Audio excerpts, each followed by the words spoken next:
Welcome back. आज आपण घेणार आहोत अक्षर भारतीची 10वीची SSC बोर्डाची इंग्लिश मीडियम आणि CBSEला पण हेच पुस्तक आहे. 13वी कविता हिरवगार झाडासारखं. ठीक आहे, अजिबात टाइम वेस्ट करत नाही आपण. तुम्हाला माहिती आहे, फक्त एक सूचना, नेहमीची सूचना, तुमच्या हातामध्ये पुस्तक असलं पाहिजे, तुमच्या हातामध्ये पेन किंवा पेन्सिल असली पाहिजे. कविता अवघड नाहीये, थोडीशी किचकट वाटू शकते, पण जरी सोपी कविता असली तरी त्याच्यामध्ये आपल्याला बरेचसे शब्द असतात, बरेचसे अर्थ असतात जे मी सांगतो आणि ते सायमल्टेनियसली तुम्ही लिहिणं अपेक्षित आहे. ठीक आहे, तर तुमच्या हातामध्ये पुस्तक आणि पेन्सिल असली पाहिजे. आपण लगेच सुरू करूयात. बघा, हिरवगार झाडासारखं हे या कवितेचं नाव आहे आणि या कवितेचे कवी आहेत जॉर्ज लोपेस. ओके, आता एक ऑब्वियस क्वेश्चन तुमच्या मनामध्ये आला असेल की जॉर्ज लोपेस या माणसानं मराठी कविता कशी लिहिली. तुम्हाला असं, काही जणांना असं वाटेल की ही कविता बाहेरच्या देशातली, म्हणजे एखादे ब्रिटिश किंवा अमेरिकन पोएट आहेत का, त्यांनी लिहिलेली आहे का, आणि त्या कवितेचं हे ट्रान्सलेशन आहे का. असं नाहीये. जॉर्ज लोपेस हे महाराष्ट्रातलेच कवी आहेत, फक्त ते ख्रिश्चन धर्माचे आहेत, ख्रिश्चन समुदायाचे ते होते. 2005 मध्ये त्यांचं निधन झालेलं आहे. 1950चा त्यांचा जन्म होता. ठीक आहे, मग ते ख्रिश्चन असल्यामुळे त्यांचं नाव तसं आहे. त्यांनी ऍक्च्युली खूप मराठीमध्ये खूप विपुल साहित्य त्यांनी तयार केलंय. आपण वाचूया. अत्यंत संवेदनशील कवी. संवेदनशील म्हणजे अगदी ते सेन्सिटिव्ह पोएट होते. सत्यकथा या अंकातून त्यांच्या काही कविता प्रसिद्ध झाल्या. रक्तात भिनलेल्या कविता हे त्यांचा, आणि पूर्ण झाले आहे हे त्यांचे कविता संग्रह. कविता संग्रह प्रसिद्ध आहेत. आपण बघूयात कवितेचं. आता पहिल्या पॅरेग्राफमध्ये पोएटचं इंट्रोडक्शन असतं, सेकंड पॅरेग्राफमध्ये आपल्याला माहिती आहे की कवितेचं इंट्रोडक्शन असतं. बघा, झाडांची सहनशीलता. सहनशीलता म्हणजे टॉलरन्स. दातृत्व. दातृत्व म्हणजे चॅरिटी. डोनेशन, पैसे देतो का नाही आपण एखाद्याला, त्याला म्हणतात दातृत्व. किती दानशूर आहे, दान देणं, दातृत्व. जसं मातृत्व, जसं पितृत्व, तसं दातृत्व हा तो शब्द आहे. पुढे बघा, सहकार्याची वृत्ती. सहकार्य म्हणजे कोलॅबरेशन किंवा कोऑपरेशन. ठीक आहे, कोऑर्डिनेशन, त्याला सहकार्य करण्याची वृत्ती. वृत्ती म्हणजे स्वभावातला तो गुण, सहकार्य करण्याचा. कठीण प्रसंगातही घट्ट पाय रोवून राहण्याची वृत्ती इत्यादीचं वर्णन प्रस्तुत कवितेमध्ये केलेलं आहे. प्रस्तुत कविता म्हणजे खाली दिलेली कविता. आनंदी जीवन जगण्यासाठी हे सर्व गुण आपल्या अंगी बाणवावेत. आपल्या अंगी म्हणजे त्याचा स्वीकार करावा, ते गुण आपण अडॉप्ट केले पाहिजे असं ते म्हणतात. झाडांसारखं हिरवेगार, ताज, प्रफुल्लित. प्रफुल्लित होणं म्हणजे झाड कसं असतं, झाडाकडे बघितलं तर फ्रेश वाटतं आपल्याला, राईट. त्याला म्हणतात प्रफुल्लित होणे, आनंदी होणे असंही एक त्याचा अर्थ होतो. असा संदेश प्रस्तुत कवितेमध्ये दिलेला आहे. आपण कविता सुरू करूया.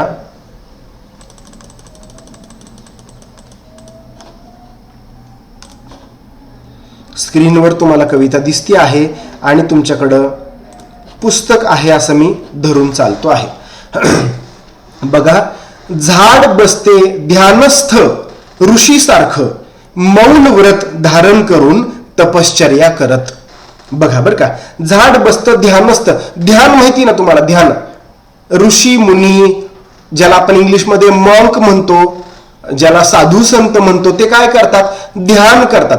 ध्यानस्थ बसणे म्हणजे ध्यानाच्या आसनामध्ये बसायचं. आणि किती दिवस, तुम्हाला माहिती आहे की काही काही ऋषी एक तपश्चर्या करायची. तपश्चर्या या शब्दामध्ये तप आहे. तप म्हणजे 12 वर्षांचा काळ किंवा 5-5 वर्ष, 10-10 वर्ष एका जागेवर बसून तपश्चर्या केली जात असायची. ध्यानस्थ ऋषीसारखं, मॉन्क सारखं मौन व्रत धारण करून. मौन राहणं म्हणजे सायलेंट राहणं, न बोलणं. मौन, तोंडावर बोट, हाताची घडी तोंडावर बोट, मौन व्रत, राईट. अबोल राहणं, न बोलणं, त्याला मौन व्रत म्हणतात. धारण करून म्हणजे ते म्हणजे मौन व्रतात बसून साध्या भाषेमध्ये तपश्चर्या करत झाड बसतं.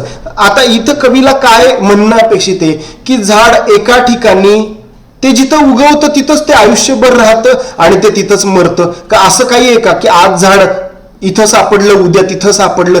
झाड एका जागेवरून हालत नाही. दुसरी गोष्ट, मौन व्रत, झाड आपल्या आयुष्यामध्ये एकही शब्द बोलत नाही, त्याला बोलायचा अवयवच नसतो, त्याला तोंडच नसतं, राईट.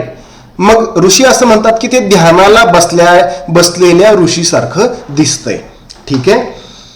पक्षी झाडांची कुणीच नसतात, अफाट आहे, सुंदर आहे. बघा, पक्षी झाडांची कुणीच नसतात तरीही झाड त्यांचं असतं. वाह, काय सुंदर आहे, काय मनाला भिडणारी कविता आहे. बघा बरं का, पक्षी झाडांची कुणीच नसतात, ते कोणी त्याचे काका मामा मावशी कुणी नातेवाईक नाहीये, भाऊ बहीण नाहीये, पक्षी झाडांचे कुणीच नाहीयेत तरीही झाड त्यांचं असतं. झाड त्यांना काय देतंय? झाड त्यांना निवारा देतंय, घर देतंय, फळं देतंय, फुलं देतंय, फांद्या देतंय, काठ्या देतंय, घर बांधायला, घरटं बांधायला, वेली देतंय, वाळलेली पानं देतंय, ओली पानं, काय हवं ते झाड पक्ष्यांना देतंय, जरी पक्षी त्याचे कुणीच नाहीयेत तरी सुद्धा.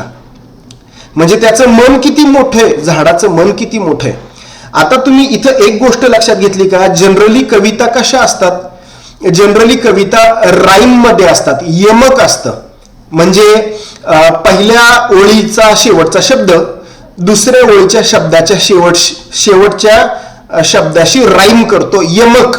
म्हणजे असावे, बसावे, असे जे शब्द असतात रायमिंग वर्ड्स.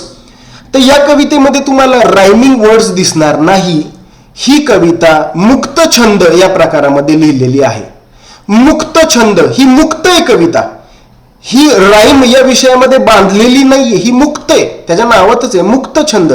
जसं वाटेल तसं लिहा. आणि मुक्त छंद या कवितेची एक आपलीच वेगळी मजा असते बरं का, एक वेगळी कॅटेगरी आहे. अफाट असतात ह्या कविता, ह्या कशामध्ये बांधलेल्या नाहीयेत. पक्षी कसे असतात ते कुठं बांधलेलं नाहीये, आकाशामध्ये मुक्तपणे हिंडणारा पक्षी, तशी ही कविता आहे. याही कवितेचा आस्वाद घ्यायला आपल्याला आला पाहिजे. बघा, पक्षी झाडाची कुणीच नसतात तरीही झाड त्यांचं असतं. मुळावर घाव घातला तरी झाड मुकाट सहन करतं. मुळावर घाव घातला म्हणजे एखादा जर झाड तोडायला आला, ठीक आहे, तर झाड त्याचा विरोध करतं का? नाही नाही बाबा थांब, तोडू नको. किंवा झाड त्याला मारतं का? किंवा झाड तिथून पळून जायचा प्रयत्न करतं का? तरी झाड मुकाट सहन करतं. मुकाट म्हणजे गप्प बसून सहन करतं. आता याच्यामध्ये कवीला असं म्हणायचंय की तुम्ही झाडासारखं व्हा, पण हे जी ओळ आहे का नाही समोरची, मुळावर घाव घातला तरी झाड मुकाट सहन करतं, असं आपल्याला बनायची अजिबात गरज नाही, काही गरज नाही. एवढं काही साधू बनायची गरज नाही. उलट असं आलं पाहिजे, समोरच्याला येऊन एक थोबाडीत मारली ना त्याच्या 4 थोबाडीत मारता आल्या पाहिजेत आपल्याला. ठीक आहे, झाडाकडून हा गुण आपल्याला घ्यायचा नाही. बाकीचे भरपूर गुण आहेत घेण्यासारखे, आणि आपल्याला तेवढं कळलं पाहिजे काय घ्यायचं काय नाही घ्यायचं हे आपल्याला समजलं पाहिजे. ठीक आहे, पुढे बघा, थोडं महत्वाचं सुरू होतंय आता. झाडांच्या पानावरून वहीच्या पानावर अलगद उतरतात दवांचे टपोरे थेंब. ठीक आहे, झाडांच्या इथं काय म्हणायचंय बघा बरं का, झाडांची पण पानं असतात आणि वहीचं पण पान असतं. तो संदर्भ यांनी इथं जोडलेला आहे, ते डॉट्स यांनी इथं कनेक्ट केलेले आहेत. काय म्हणायचंय बघा, कवीच्या लेखनाची प्रेरणा झाड आहे आणि झाडावरून ही कविता लेखकाला सुचलेली आहे, कवीला सुचलेली आहे, असं त्या ठिकाणी त्यांना म्हणायचे. अलगद उतरतात. दवबिंदू माहिती आहे ना तुम्हाला, ड्यू ड्रॉप्स, दवबिंदू, ते जे टपोरे थेंब, थेंबांना ते विशेषण लावलेलं असतं, टपोरे. टपोरे म्हणजे असे छान मोठे मोठे थेंब. ठीक आहे, बघा, झाडाकडे टक लावून पाहिलं तर शरीरभर विरघळतो हिरवा रंग. म्हणजे तुम्ही झाडाकडे 5 मिनिटं बघत बसा, तुम्हाला इतकं छान वाटतं की असं वाटतं की आपल्या शरीरामध्ये तो हिरवा रंग, बेसिकली आपल्या शरीरामध्ये कुठला रंग आहे? रक्ताचा, लाल रंग आहे. पण इथं त्यांना असं, हे बघा, कविता ही अलंकारात लिहिलेली असते. कवितेची कुठलीही ओळ शब्दशः घ्यायची नसती, त्याच्यामधला अर्थ आपल्याला शोधायचा प्रयत्न करायचा असतो. त्याच्या पुढे काय लिहिलंय बघा, रक्त होते क्षणभर हिरवेगार. आता असं काही प्रॅक्टिकली होतं का? रक्ताचा कलर बदलू शकत असतो का? असं काही होत नसतं. पण एक त्यांनी उपमा दिलेली आहे की आपल्याला इतकं छान वाटतं की आपल्याला असं वाटतं की यार 1 मिनिट आपल्याला झाड बनता आलं तर किती छान वाटेल, काइंड ऑफ. ठीक आहे, पुढे बघा चला. आयुष्य होतं नुकत्याच खुडलेल्या फुलासारखं टवटवीत. खुडलेलं फुल म्हणजे नुकतंच तोडलेलं फुल. आता नुकतंच तोडलेलं फुल किती फ्रेश असतं, किती छान वाटतं. बायका ते फुल गळ्यामध्ये, डोक्यामध्ये, केसांमध्ये माळतात, बरोबर आहे. ते किती फ्रेश आणि टवटवीत असतं तसं. ठीक आहे, पुढे बघा. झाडाचे बाहू सरसावलेले असतात मुसाफिरांना कवेत घेण्यासाठी. झाडाचे बाहू म्हणजे काय? बाहू म्हणजे हात. झाडाचे बाहू सरसावलेले असतात. सरसावलेलं म्हणजे पुढे येणं. ओके, पुढे येतात.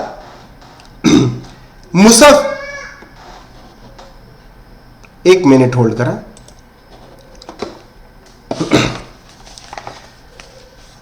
काय बोलत होतो आपण?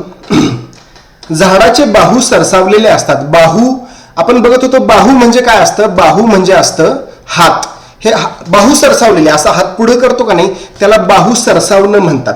एखाद्याला हक करण्यासाठी, मिठी मारण्यासाठी आपण काय करतो? बाहू सरसावतो. ये बाबा. पुढे बघा.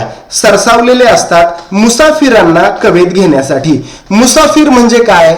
मुसाफिर म्हणजे ट्रॅव्हलर, जे फिरतात एका ठिकाणाहून दुसऱ्या ठिकाणी. आता जुन्या काळाचा संदर्भ आहे. जुन्या काळामध्ये माणसं जेव्हा कुठेतरी जायचे, काशी यात्रेला जायचे किंवा चारधाम यात्रेला जायचे, ते काय करायचे? चालत चालत जायचे. जुन्या काळामध्ये गाडी नव्हती, रेल्वे नव्हती. मी अगदी 500-1000 वर्षांपूर्वीचं बोलतोय. ठीक आहे, गाडी नाहीये, रेल्वे नाहीये, लोकांना चालत चालत प्रवास करावा लागायचा. मग काय करायचे? लोक चालून चालून थकायचे आणि थकल्यानंतर काय करायचे? थकल्यानंतर ते एका जागी म्हणजे झाडाच्या खाली येऊन विश्राम करायचे, विश्रांती घ्यायचे. त्या अर्थानं म्हटलंय की झाडांचे बाहू सरसावलेले असतात मुसाफिरांना कवेत घेण्यासाठी. म्हणजे ते त्याच्या खाली झोपतात, आराम करतात. पुढे बघा. पानझडीनंतर झाड पुन्हा नवीन वस्त्र धारण करतं. बघा, पानझड ज्याला हिंदीमध्ये म्हणतात पतझड. ओके, तर त्याच्या नावातच त्याचा अर्थ आहे पानझड. पानं झडतात आणि खाली पडतात. आपल्या महाराष्ट्रामध्ये जनरली ते कधी होतं माहिती का? ते जनरली फेब्रुवारी, मार्च, एप्रिलचा जो टाइम असतो त्याच्यामध्ये ते होतं. झाडाची सगळी पानं आपण म्हणजे जळून नाही जात, ऍक्च्युली झडतात. पानं गळून जातात सगळी. आणि काही काही झाड तर अक्षरशः उघडी बोडकी आपल्याला दिसतात. ओके, काहीच नसतं त्या झाडांवर, नुसत्या फांद्या. आणि आपल्याला असं वाटतं की ते झाड मेलंय का काय, पण ते झाड मेलेलं नसतं. पुढे बघा. पानझडीनंतर झाड पुन्हा नवीन वस्त्र धारण करतं. आता झाड कोणतं वस्त्र धारण करतं? साडी घालतं का शर्ट पॅन्ट घालतं? झाडाचं वस्त्र कोणतं असणार आहे? नवीन पानं, बरोबर आहे का? ती परत त्याला नवीन पानं उगवून येतात आणि असं ते टवटवीत दिसतं, बरोबर आहे. मग ते कसं दिसतं? नव्या नवरीसारखं. आता नवी नवरी कशी असती? एकदम छान साडी घातलेली, छान कपडे घातलेली, छान मेकअप केलेली, एकदम छान, बरोबर, सुंदर.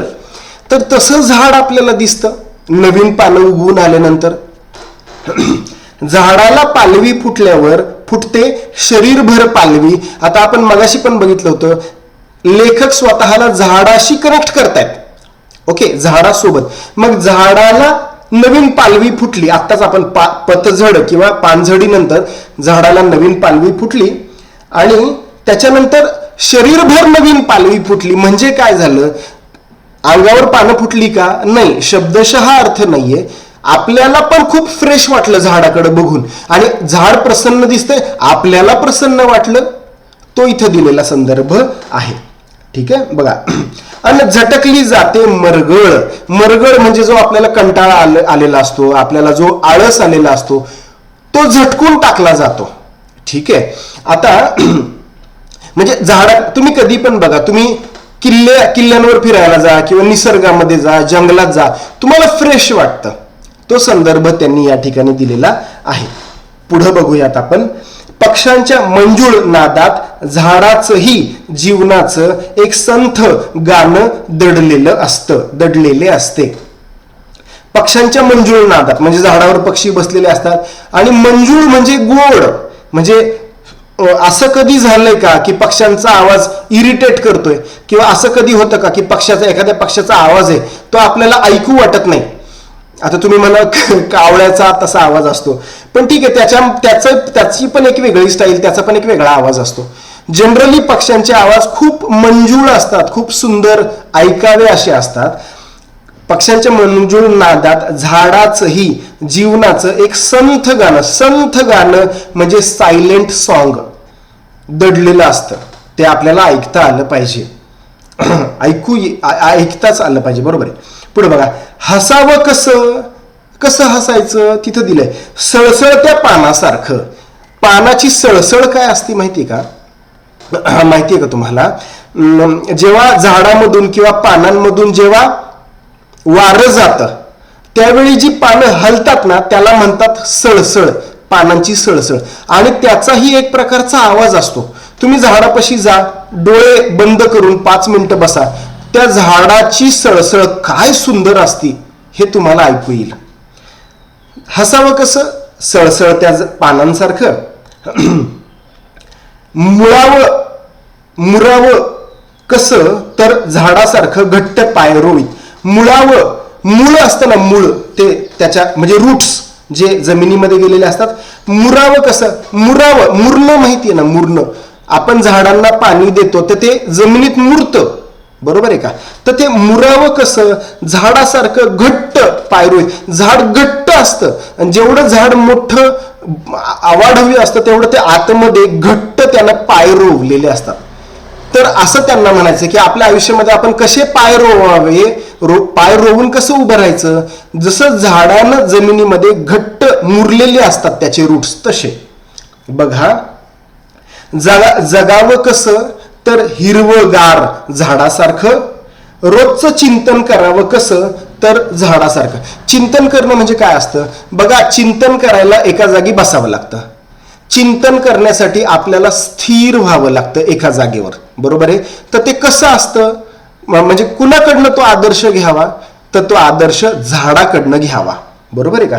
आणि चिंतन म्हणजे काय असतं? चिंतन म्हणजे थिंकिंग, शांत डोक्यानं डोळे मिटून केलेला विचार, त्याला चिंतन म्हणतात, बरोबर आहे? तर ते चिंतन कसं करावं? झाडासारखं. म्हणजे झाडाची उपमा इथं कवीनं प्रत्येक उदाहरणातनं दिलेली आहे, एक्झाम्पल्स मधनं आपल्याला त्यांनी झाडाची उपमा दिलेली आहे. सुंदर आहे. खूप साऱ्या गोष्टी यामधून घेण्यासारख्या आहेत. एक सगळ्यात महत्वाचं म्हणजे उपमा ज्या कवीनं दिलेल्या त्या आपल्याला घेण्यासारख्या आहेत. आणि दुसरी गोष्ट, आपल्याला काही गोष्टी शिकवण्यासाठी कवीनं जे कनेक्शन जोडले का नाही झाडासोबत, ते मात्र फारच सुंदर त्यांनी जोडलेलं आहे.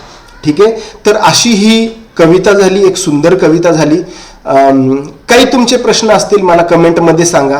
क्वेश्चन आन्सर्स घ्यायचेत का कमेंटमध्ये सांगा. सगळ्यात पहिली गोष्ट, मला आयते क्वेश्चन आन्सर्स द्यायला मला बिलकुल आवडत नाही. जेव्हा आम्ही हे सगळं शिकवतो तेव्हा स्क्रीन खाली घ्यायची राहिली. बघा, बऱ्याचदा मी ती स्क्रीन खाली घ्यायची विसरतो. ठीक आहे, आता शिकवून झाल्यावर काय उपयोग आहे. पण तुमच्या हातामध्ये मी म्हटलं तसं पुस्तक असणार. ठीक आहे, तुमचे जे काही थॉट्स आहेत ते मला कमेंटमध्ये कळवा. तुम्ही कमेंटमध्ये बोलाल तेव्हाच मला तुमचा मुद्दा कळेल. तात्पुरतं थांबूयात, भेटूयात एका पुढच्या व्हिडिओमध्ये. तोपर्यंत टाटा, बाय बाय.